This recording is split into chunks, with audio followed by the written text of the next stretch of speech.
A partir de agora nós estamos online no YouTube, transmitindo também na nossa página no Facebook, Fraternidade Espírita Alvorada Nova, nosso estudo semanal do Livro dos Médiuns. Todos estão convidados a participar, desde que seja um estudo sério, né? Participando seriamente, para questionamentos sobre o livro em pauta, que é o Livro dos Médiuns. Edna, você pode fazer a prece inicial para a gente, por gentileza? Então nós vamos nos conectando com Deus, com nosso Pai Criador, agradecendo pelo dia de hoje, por tudo que aconteceu, pelas oportunidades. Tomara que não tenhamos escondido nenhum talento. Agradecemos, Pai, por estes momentos, pelo aprendizado que nós estamos recebendo, caminhando nele, discutindo, para esclarecer a nossa consciência. Agradecemos de todo o nosso coração a todos os nossos amigos do plano espiritual que estão neste momento. Nos dirigimos a todos aqueles que estão aqui agora e que vêm mais tarde, que o lar de cada um esteja neste momento harmonizado, sem nenhum problema, para que tudo corra bem, para que nenhum incidente possa ocorrer. De mãos dadas, nós todos com Deus, aliás, com os nossos irmãos, nós nos dirigimos ao nosso Pai Criador, com muita gratidão, e dizemos a Ele a oração que o nosso Mestre Jesus nos ensinou. Pai nosso que estais nos céus, santificado seja o vosso nome, venha a nós o vosso reino. Seja feita a vossa vontade, Pai, assim na terra como nos céus. O pão nosso de cada dia nos dai hoje. Perdoa, Senhor, as nossas dívidas, assim como perdoamos os nossos devedores.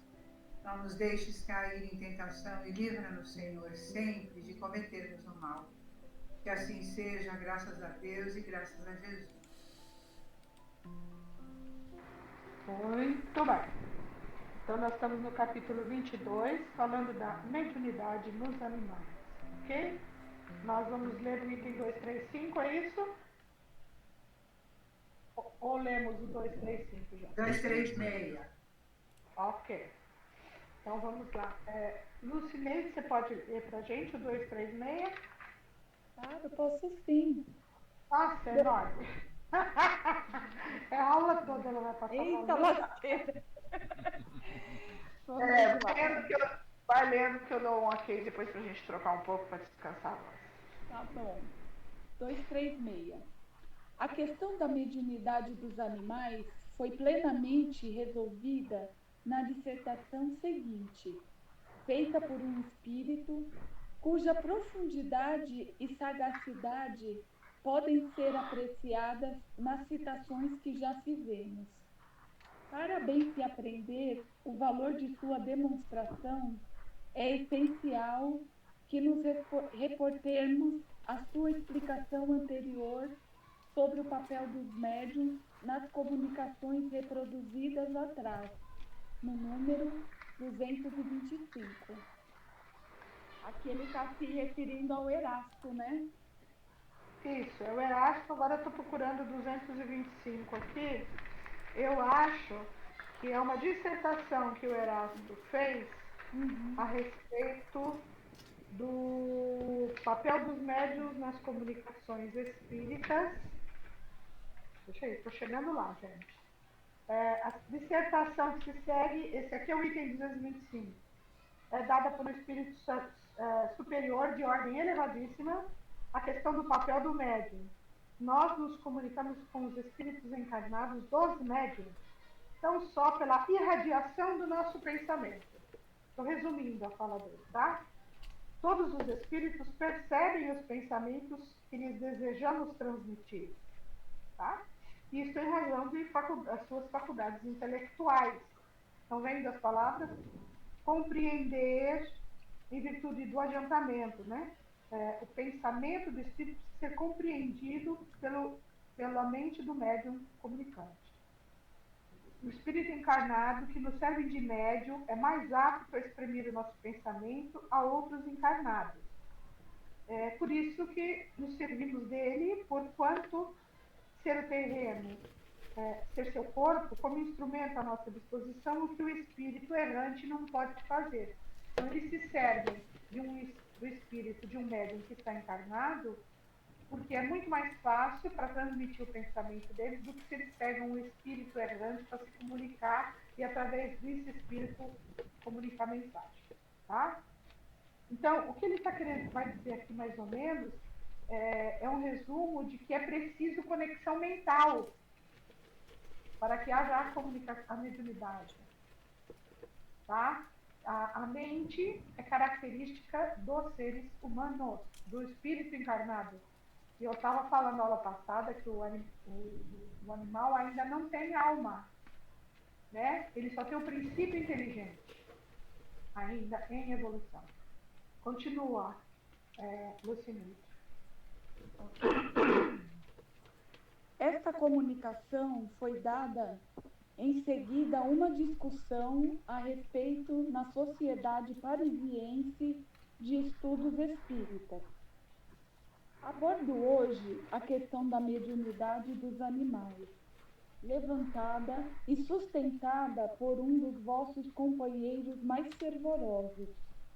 Pretende ele, em virtude deste axioma, quem pode o mais, pode o menos, que nós podemos mediunizar os pássaros e outros animais, servindo-nos deles nas comunicações com a espécie humana.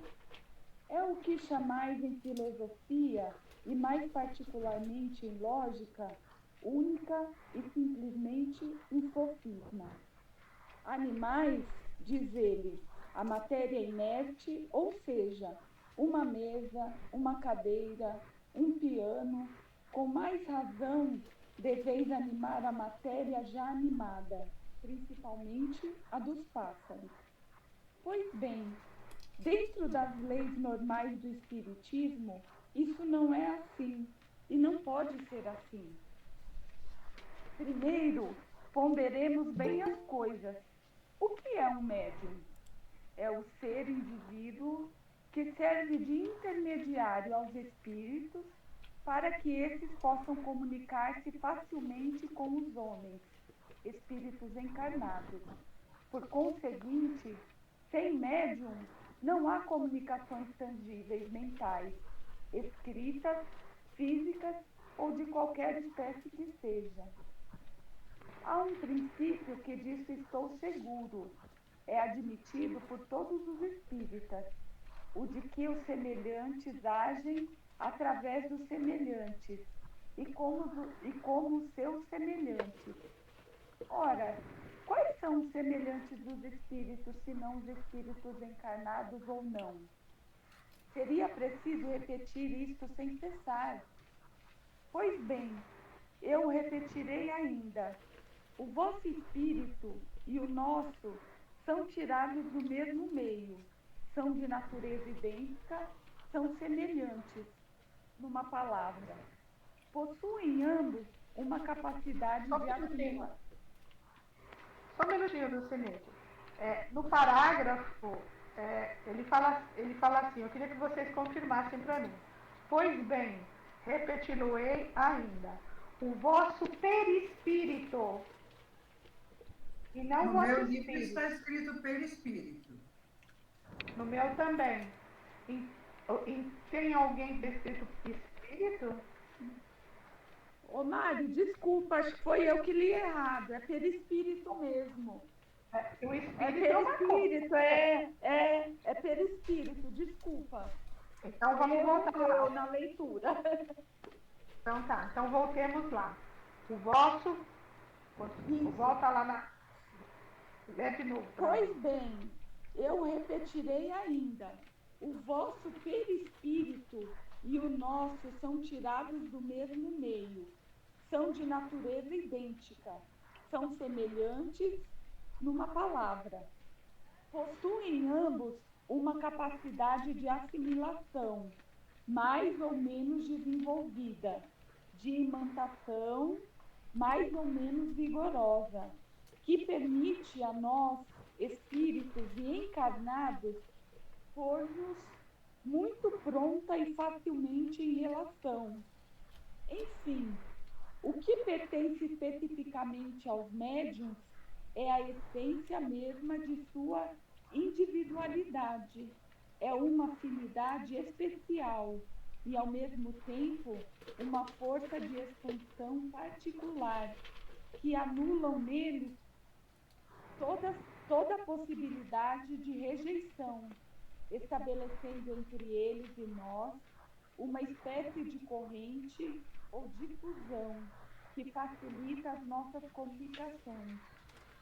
É, de resto, essa possibilidade de rejeição própria da matéria que se opõe ao desenvolvimento da mediunidade na maioria dos que não são médiuns. Os homens estão sempre propensos a exagerar tudo. Uns, e não me refiro aqui aos materialistas, recusam uma alma aos animais, enquanto outros querem dar-lhes uma, por assim dizer, semelhante à nossa. Por que pretender assim confundir o perfectível com o imperfectível? Não, não. Convencei-vos disso.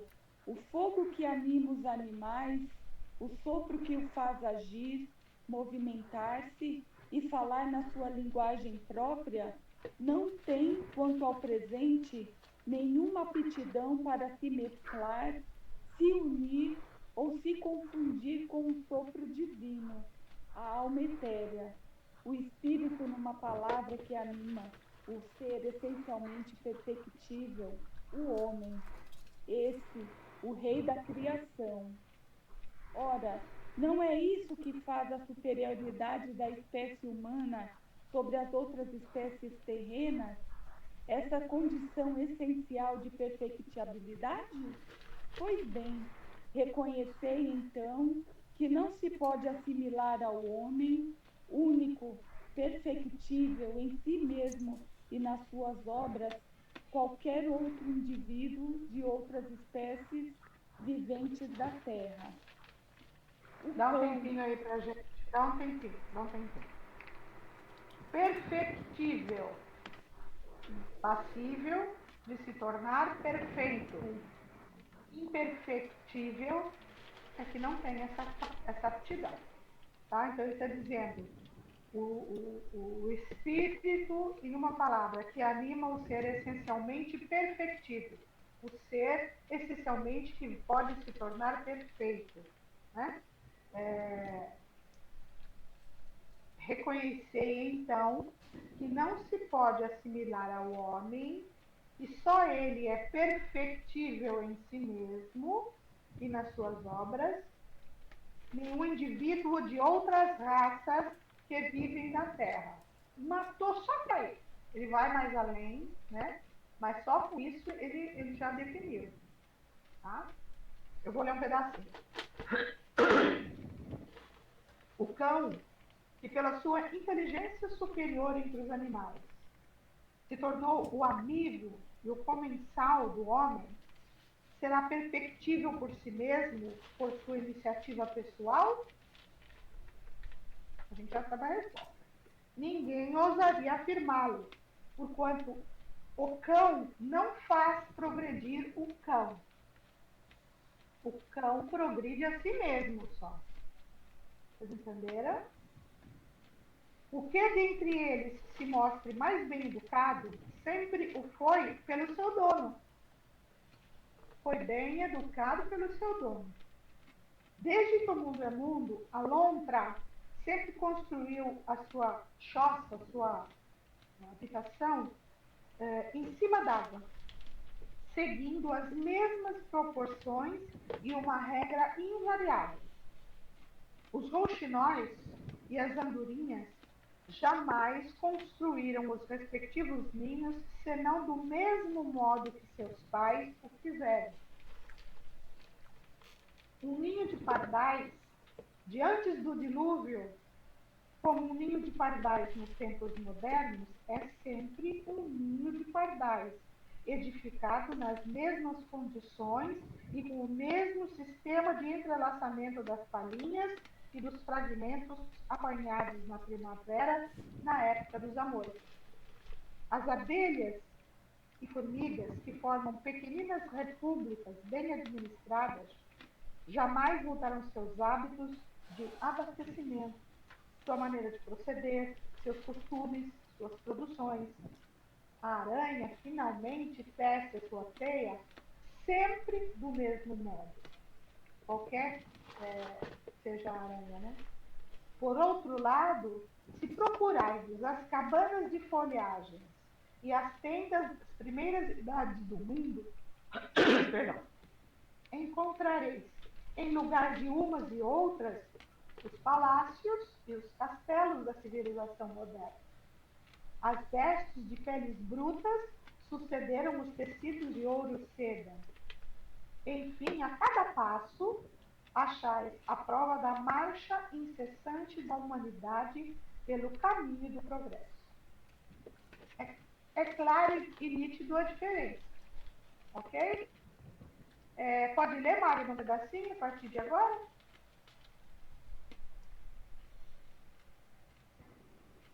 Posso sim. Deste progresso constante, invencível e irrecusável da humanidade e do indefinido estacionamento das outras espécies animadas, conclui comigo que se existem princípios comuns a tudo quanto vive e se move na Terra, o sopro e a matéria, não é menos certo que só vós, espíritos encarnados, sois submetidos a essa inevitável lei do progresso, que fatalmente vos impele para a frente e sempre para a frente. Pois Deus, os animais ao vosso lado como auxiliares para a vossa nutrição, a vossa vestimenta, para vos auxiliarem. Deu-lhe uma certa dose de inteligência, porque, para vos ajudarem, deveriam compreender, e proporcionou-lhes a inteligência ao serviço que são chamados a prestar. Mas em sua sabedoria não os quis submeter à mesma lei do progresso.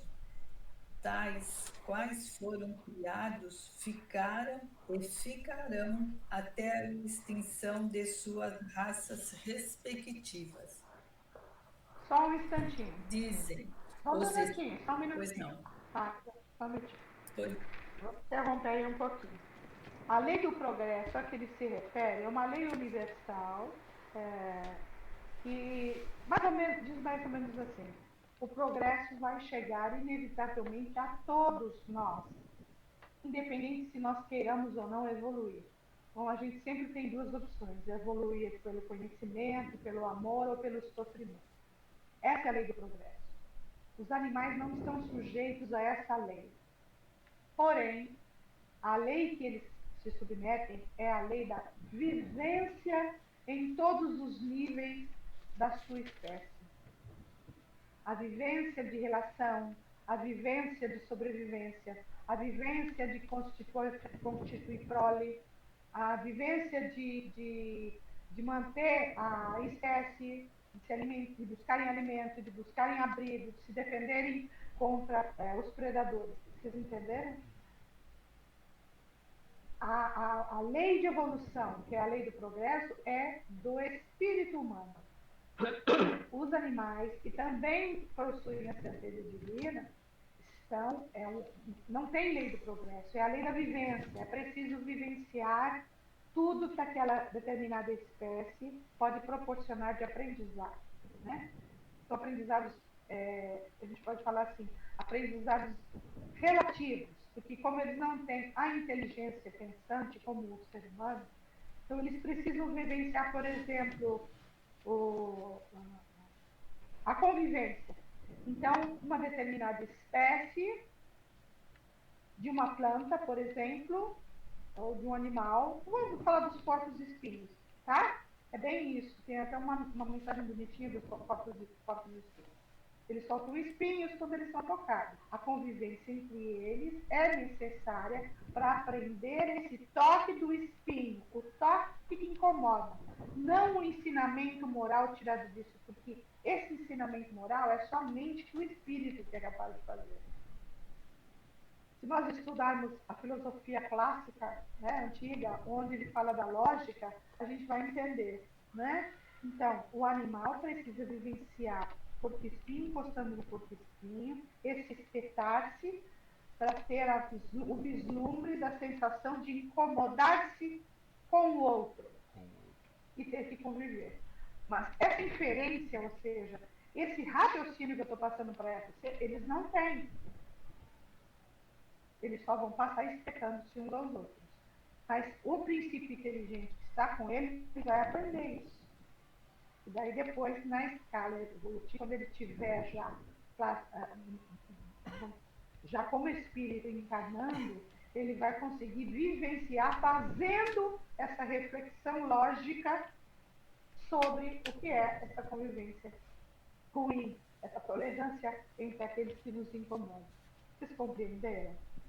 A convivência física para depois no humano fazer a interpretação da consequência moral, né? Do resultado moral desse aprendizado. Ok? Tudo bem, Edna? É isso aí, né? Pode continuar então, Magda, que agora não sei onde você parou. Dizem os espíritos mediumizam e movem a matéria inerte, como mesas, cadeiras, pianos. Movimentam sim, mas não mediumizam, porque ainda uma vez,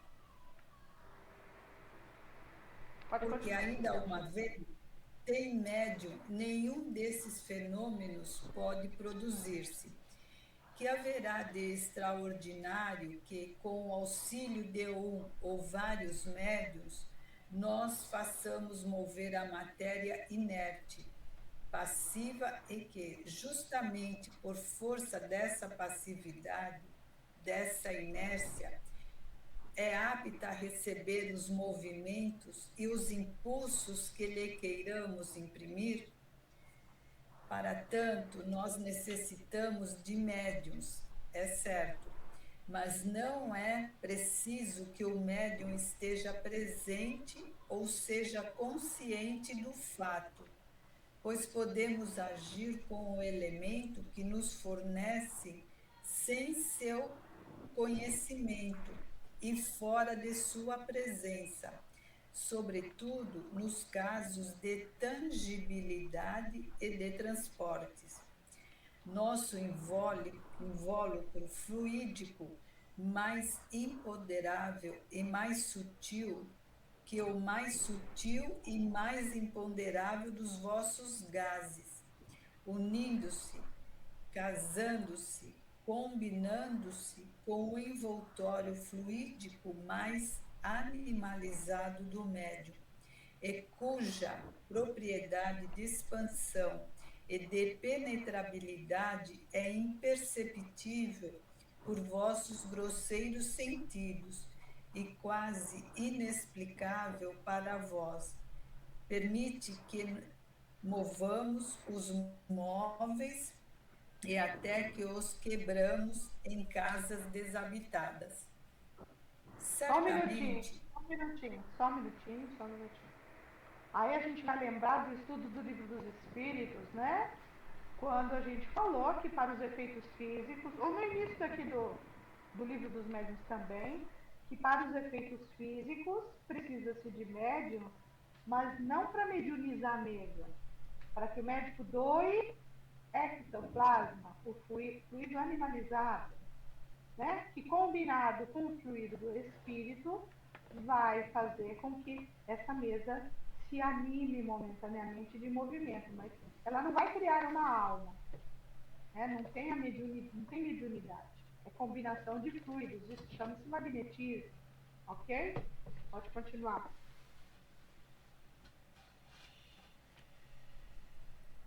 Certamente, os espíritos podem tornar-se visíveis e tangíveis para os animais. Por vezes, o pavor súbito que deles se apodera e que se vos afigura inexplicável é causado pela vista de um ou de vários desses espíritos mal intencionados para com os indivíduos presentes ou para com os donos dos animais. Muito frequentemente, verificais que os cavalos não querem avançar nem recuar, ou que empacam ante um obstáculo imaginário.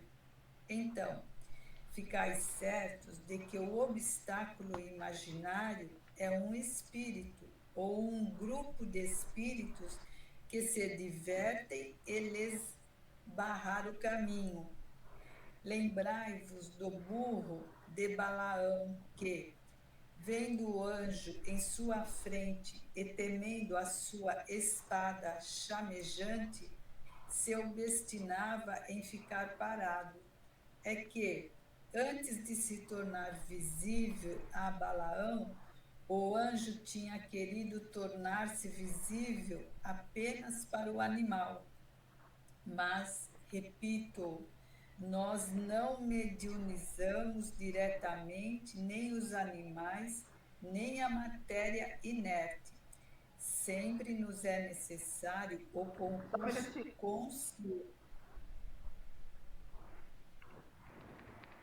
Sempre nos é necessário o concurso consciente ou inconsciente de um médium humano, porque necessitamos a união de fluidos similares, que nem encontramos nos animais, nem na matéria bruta. Dizem Claro. que... Espera só um minutinho, Magda. Só um minutinho. Claro e objetivo. Alguma dúvida até aqui? Tá? Então, o que eles fazem é utilizar-se do médium, inconsciente ou não, para colher o material fluídico. Né? Isso o animal não pode fornecer, nem a matéria inerte. Nos efeitos físicos com a matéria inerte, sempre vai ter alguém lá perto. E esse alguém pode ser médium que está doando, ou nem saber que está doando. Agora que os animais observam, sim, se os espíritos quiserem ser vistos. Tá? Se eles quiserem se demonstrar, os animais podem ver. Marlene, você pode continuar para a gente? Obrigada, Marlene.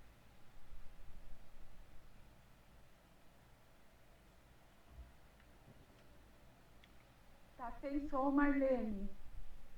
Abre o microfone. Não estou ouvindo. Agora sim. Senhor T, dizem, magnetizou seu cão. A que resultado chegou? Matou. Morreu depois de haver caído numa espécie de langor, sequência de sua magnetização. Com efeito, dando-lhe um fluido aurido, essência superior à essência especial da sua natureza. Ele o esmagou, agindo sobre ele, embora mais lentamente, a semelhança do raio. Assim, não havendo possibilidade de assimilação entre o nosso perispírito e o envoltório fluídico dos animais propriamente ditos, nós os esmagaríamos ao mediunizarmos. Isso estabelecido, reconheço perfeitamente a existência de aptidões diversas entre os animais, de certos sentimentos, certas paixões idênticas a paixões e sentimentos humanos se desenvolvem neles. São sensíveis e reconhecidos, vingativos e rancorosos, segundo o tratamento bom ou mau que lhe dispensamos. É que Deus, nada fazendo incompleto, deu aos animais companheiros servidores do homem, as qualidades de sociabilidade que falta inteiramente nos animais selvagens que habitam as solidões. Mas daí a poderem servir de intermediários para a transmissão do pensamento dos espíritos, vai um abismo, a diferença das naturezas. Sabeis que tiramos do cérebro do médium os elementos necessários para dar ao nosso espírito. Sabeis que tiramos do cérebro do médium os elementos necessários para dar ao nosso pensamento a forma sensível e apreensível para vós, e com o auxílio dos seus próprios materiais que o médium traduz o nosso pensamento em linguagem vulgar. Pois bem, que elementos encontraríamos no cérebro de um animal? Haveria-lhe palavras, letras, alguns sinais semelhantes aos que encontramos no homem, mesmo mais ignorante? Não obstante, direis, os animais compreendem o pensamento do homem, chegam mesmo a adivinhá-lo. Sim, os animais amestrados compreendem certos pensamentos, mas acaso já os vistes produzi-los? Não. Pois que os animais não podem servir-se de intérpretes. Para resumir, os fenômenos mediúnicos não podem produzir-se sem o concurso consciente ou inconsciente dos médiuns, e é somente entre os encarnados, espíritos como nós, que encontramos os que podem servir-nos de médiuns. Quanto a ensinar cães, pássaros e outros animais para fazerem estes ou aqueles serviços, é problema vosso e não nosso. Erasto. Nota: na Revista Espírita de setembro de 1861, encontra-se a explicação minuciosa de um processo empregado pelos administradores de pássaros sábios, para fazê-los tirar de um maço as cartas que quiserem. Nota de Kardec.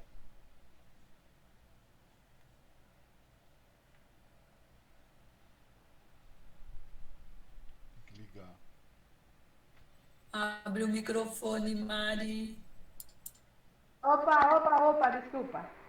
Alguma dúvida? Os animais não têm mediunidade. O que aparenta ser uma inteligência é treino, né? E é lógico. O animal aprende pela convivência. Um animal doméstico que está sempre com seu dono, ele vai aprender a compreender até a fisionomia da pessoa. Ela está com dor, se ela está triste ou não. Isso é normal, mas é pelo princípio de inteligência que rudimentar que está ali se desenvolvendo. Fala, Edna. Então, o animal é o animal e o ser humano é o ser humano. Não dá para confundir. Não tem nada a ver. Eles têm um corpo fluido como nós temos. Tudo tem, né? Tudo tem. Mas não tem nada a ver o ser humano com o animal. Não dá eles não têm a mente no nível de desenvolvimento que o homem, que o ser humano tem. Tá? Eles não têm mente. Eles têm o corpo perispiritual deles? Tem. Porque a hora que eles desencarnam, o corpo perispiritual é levado lá para outros planos. O plano elemental, não é isso? Mas eles não têm a mente que ficaria, vamos supor, dentro do perispírito, né? Que é onde está a inteligência, o raciocínio. Okay? Podemos seguir? Alguém quer falar alguma coisa? Tem mais alguma dúvida? Podemos ir para o capítulo 23? Bora lá. Da obsessão.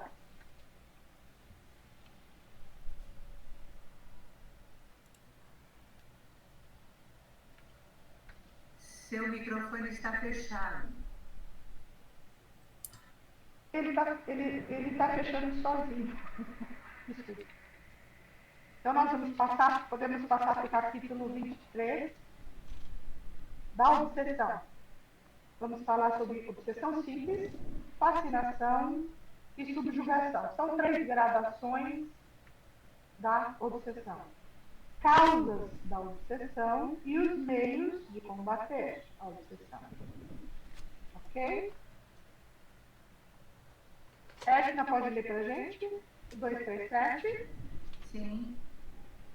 Entre as muitas dificuldades que a prática do Espiritismo apresenta, é preciso colocar em primeira linha a obsessão, ou seja, o domínio que alguns espíritos podem exercer sobre certas pessoas. Só é praticada pelos espíritos inferiores que procuram dominar. Os bons espíritos não impõem nenhum constrangimento.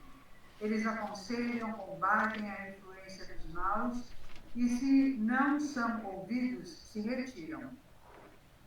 Os maus, ao contrário, se prendem àqueles com quem têm simpatia e, quando chegam ao domínio sobre alguém, identificam-se com o seu espírito e o conduzem como uma verdadeira criança. Então, é assim.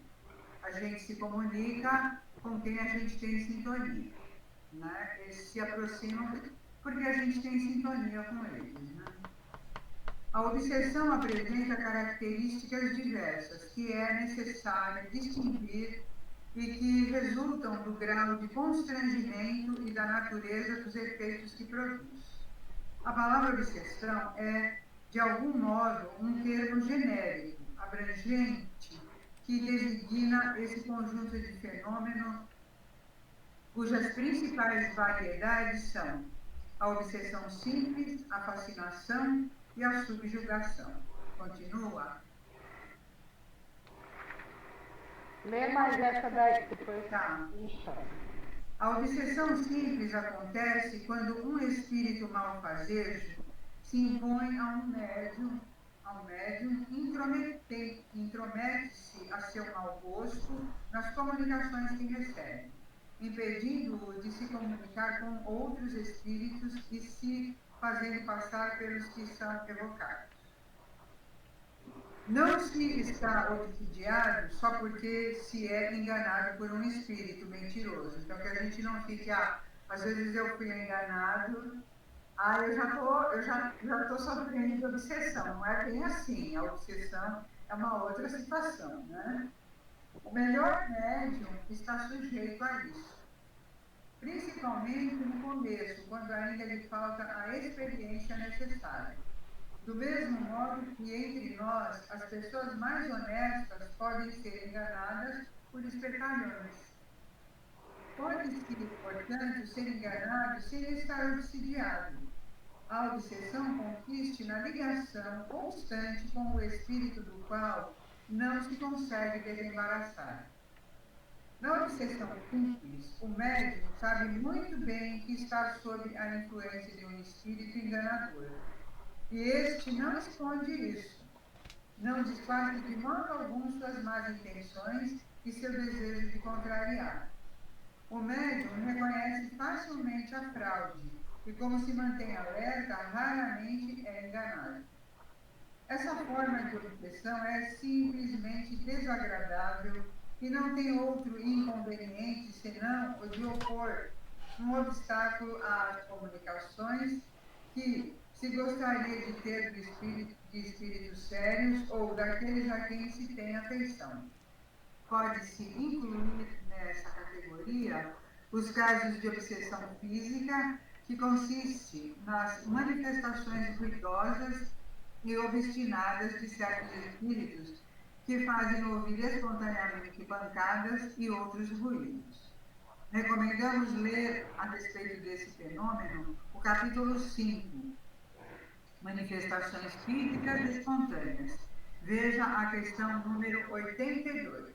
Então, quando começa a acontecer essas coisas, a gente já começa a pensar, né? Coisa boa não está se aproximando de mim, a obsessão simples. O que é importante frisar nesse grau de obsessão é que o médium sabe que está sendo enganado. Ele tem entendimento. E ele não consegue se livrar desse espírito, não sai de perto dele. Por que o espírito não sai de perto dele? Pela sintonia vibracional. Eu falo sempre aqui para vocês. Eu posso demonstrar como uma pessoa altamente espiritualizada, mas só sabe que eu sou espiritualizada mesmo a espiritualidade é eu. Eu não estou enganando ninguém. Correto? Vocês concordam com isso? Como é que eu sei se eu estou fazendo reforma íntima? Só eu e a espiritualidade sabemos. Vocês não têm certeza. Talvez, mas pelas suas atitudes. Isso não quer dizer nada. Tá? Então, o que é importante? A obsessão simples, o médium tem conhecimento, sim.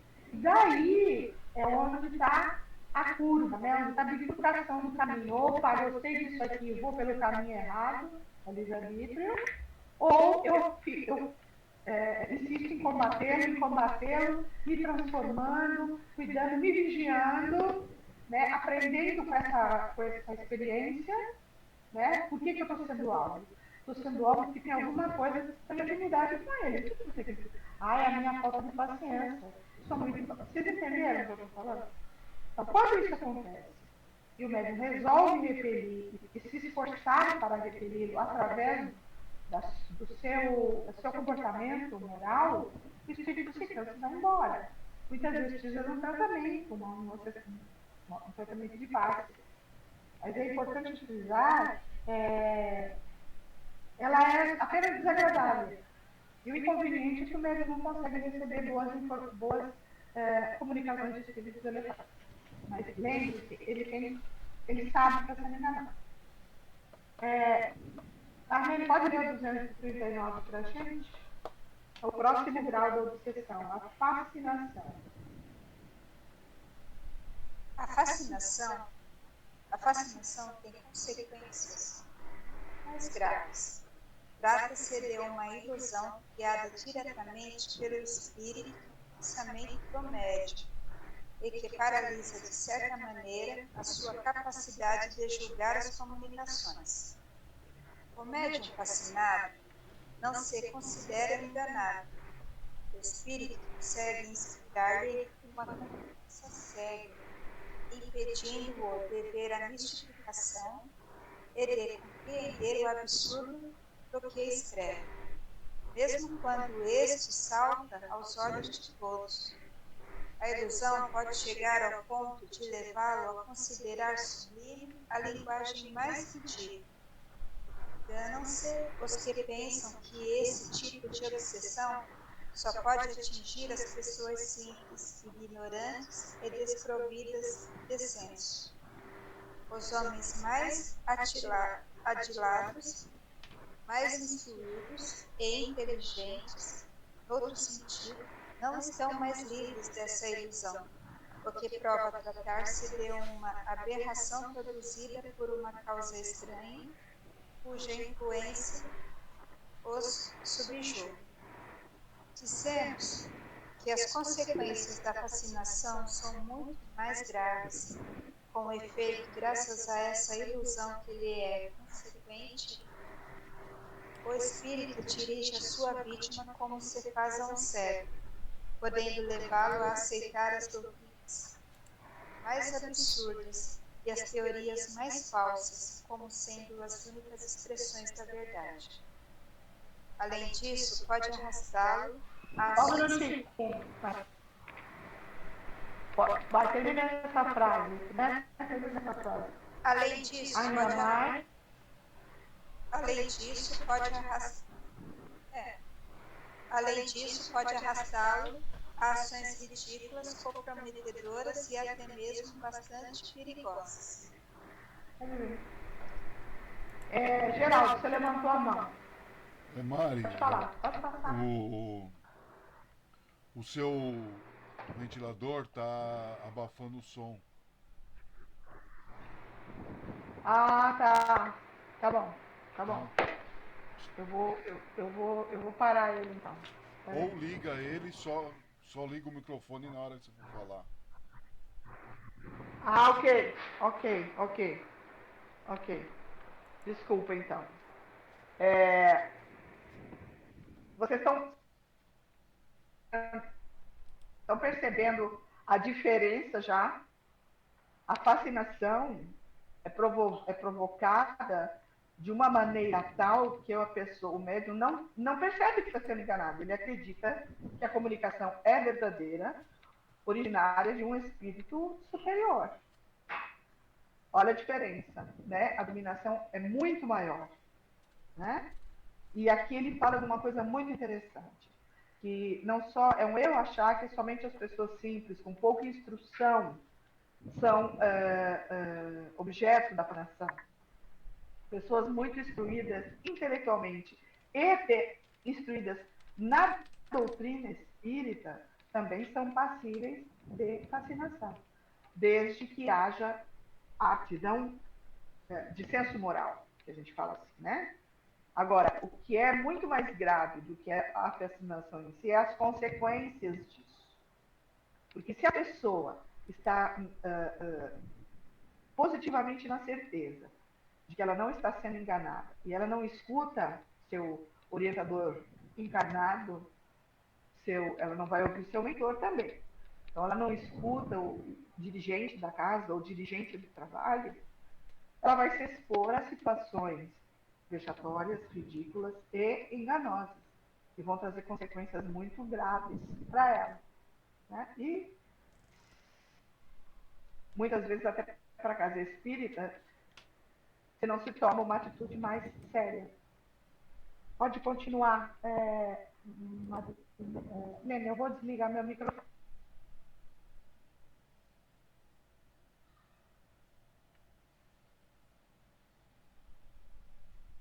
Eu posso continuar? Compreende-se facilmente toda a diferença entre obsessão simples e a fascinação. Compreende-se também que os espíritos provocadores de ambas devem ser diferentes quanto ao caráter.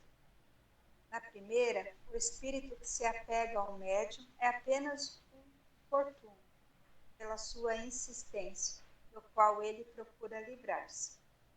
Na segunda, diferente, pois para chegar a tais fins, o espírito deve ser esperto, ardiloso e profundamente hipócrita, porque ele só pode enganar e se impor usando máscara e uma falsa aparência de virtude.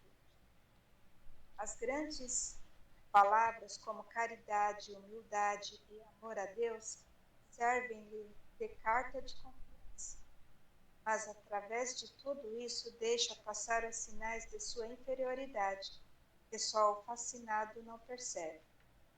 Por isso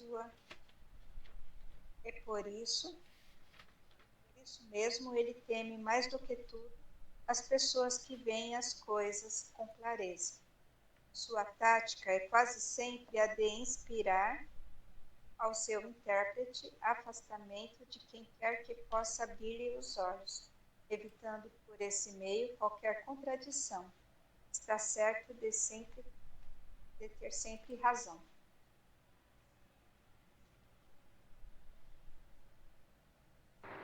Uma das primeiras coisas que...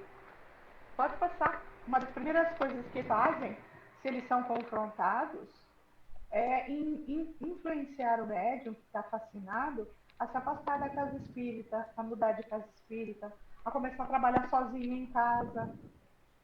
Entendeu? É não ouvir as pessoas que tentam abrir os olhos do médium. E o médium está fascinado, está ali de olho de boca aberta, fascinado por aquelas palavras supostamente bonitas e constrangedoras, mas que sempre tem um fundo de inferioridade, e ele acolhe e vai embora. Aí eu volto a falar para vocês, né? É preciso humildade para sermos médicos, extrema humildade. Humildade em ouvir as críticas, humildade em ouvir os conselhos, né? Os ensinamentos, né? Estar sempre aberto, por mais que eu saiba, por mais que eu tenha estudado, eu posso ser vítima constante, eu posso ser vítima a qualquer momento, é prioridade moral de algum espírito. Eu posso ser vítima, por quê? Eu sou humana, eu estou encarnada na Terra. Nós precisamos ter essa consciência, né?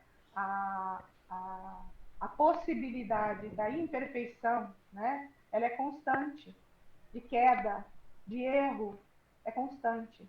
Nós vencemos dia a dia o assédio que é feito a todos nós, médiuns e não médiuns.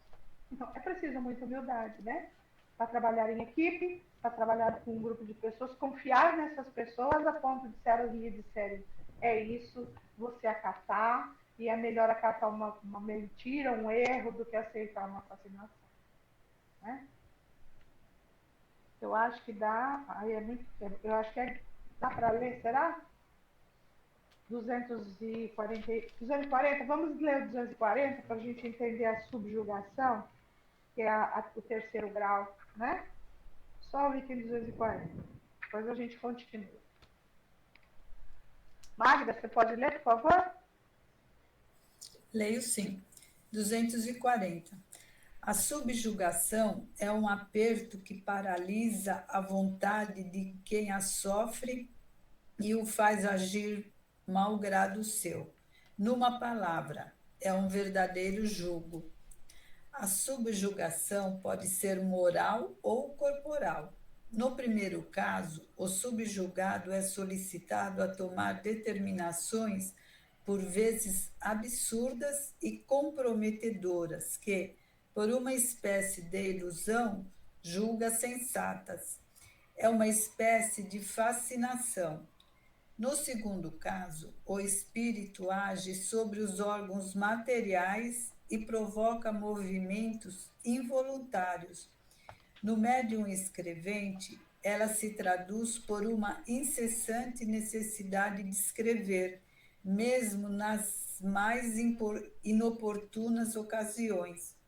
Alguns vimos que, em falta de pena ou lápis, simulavam escrever com o dedo em qualquer parte onde se encontrassem, mesmo na rua, em portas e paredes. Por vezes, a subjugação corporal vai mais longe e pode levar aos atos mais ridículos. Conhecemos um homem que nem era jovem nem bonito, sob o império de uma obsessão dessa natureza, e que era obrigado, por uma força irresistível, a pôr-se de joelhos diante de moças que jamais havia visto e pedi-las em casamento. Outras vezes sentia nas costas e nas pernas uma pressão tão forte que, a despeito da vontade que opunha, era forçado a ajoelhar-se e beijar o solo em logradouros públicos, em frente à multidão. Entre os conhecidos, esse homem passava por louco, mas nós não convencemos de que absolutamente não o era, pois que tinha plena consciência do ridículo a que se expunha malgrado seu, e pelo que sofria horrivelmente.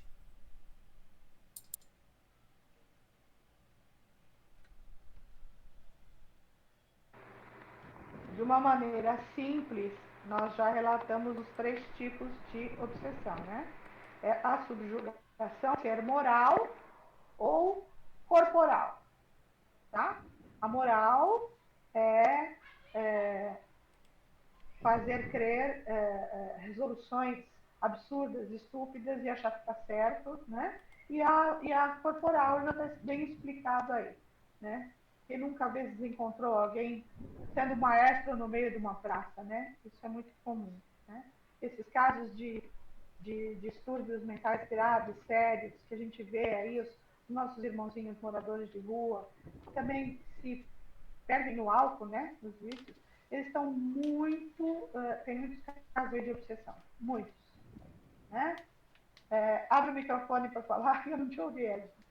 Eles são muito vulneráveis a isso, né? Estão muito vulneráveis a isso, né? Então, ouviu? Ouviu? Exatamente em função da situação de vida e da situação física que eles vivenciam, ok? Alguma pergunta, meninos? Alguém da internet que tiver alguma pergunta, é só colocar no chat e depois a gente responde, ok? Podemos encerrar aqui. Edna, você pode encerrar para a gente? 241 para a próxima semana. Ok.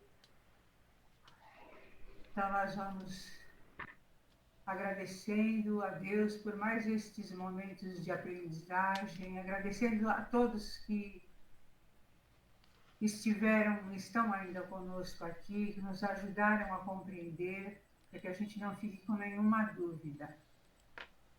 Agradecemos, Pai, por tudo que nós recebemos, que é muito mais do que aquilo que nós damos. E assim a gente vai, neste momento, oferecer um pouco dessa maravilha que a gente recebeu a quem tanto necessita. Então, vibramos pela paz do universo, por todas as moradas da casa do Pai, pelo nosso mundo, pelo nosso planeta, pelo psiquismo desse planeta, que é o pensamento de todos os seres humanos que o habitam, incluindo a nós mesmos, que a gente procure se pacificar, procure primeiramente se compreender e compreender tudo que está ao nosso redor.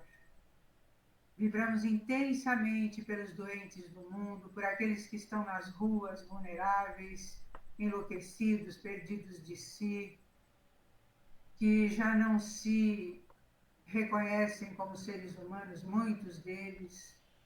Vibramos intensamente para que eles sejam encaminhados, para que eles sejam ajudados pelas crianças, pelos idosos, por todos os locais onde há necessidade de ajuda, de amparo, de alimento, que todos possam ser ajudados.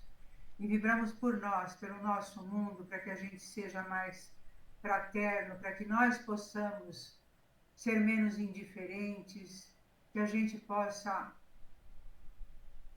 amolecer o nosso coração e olhar aqueles que necessitam e que estão ao nosso redor sempre. É só sair na rua. E que a gente possa ao menos dar um olhar para eles. Vibramos intensamente para que a gente se melhore, para que a gente jogue fora esse preconceito, essa chaga que a gente tem. Jogar fora não é o termo, mas que a gente se transforme, que a gente possa transformar esse sentimento, para que a gente possa se irmanar, para que a gente possa realmente se reconhecer como irmãos que nós somos. Desejamos que todos os seres que estão doentes em todo este mundo, aqueles que são atingidos por tantos males, sejam do corpo físico, do corpo espiritual, do corpo emocional, que eles sejam todos abençoados com amparo, especialmente vibramos pelos suicidas neste Setembro Amarelo, que eles sejam amparados onde quer que eles estejam,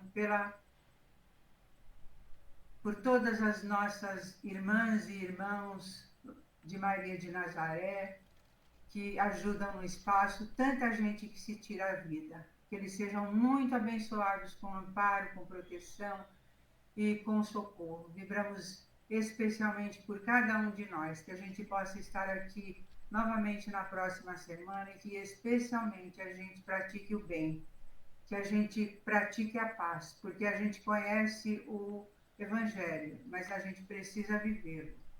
Que assim seja, graças a Deus e graças a Jesus.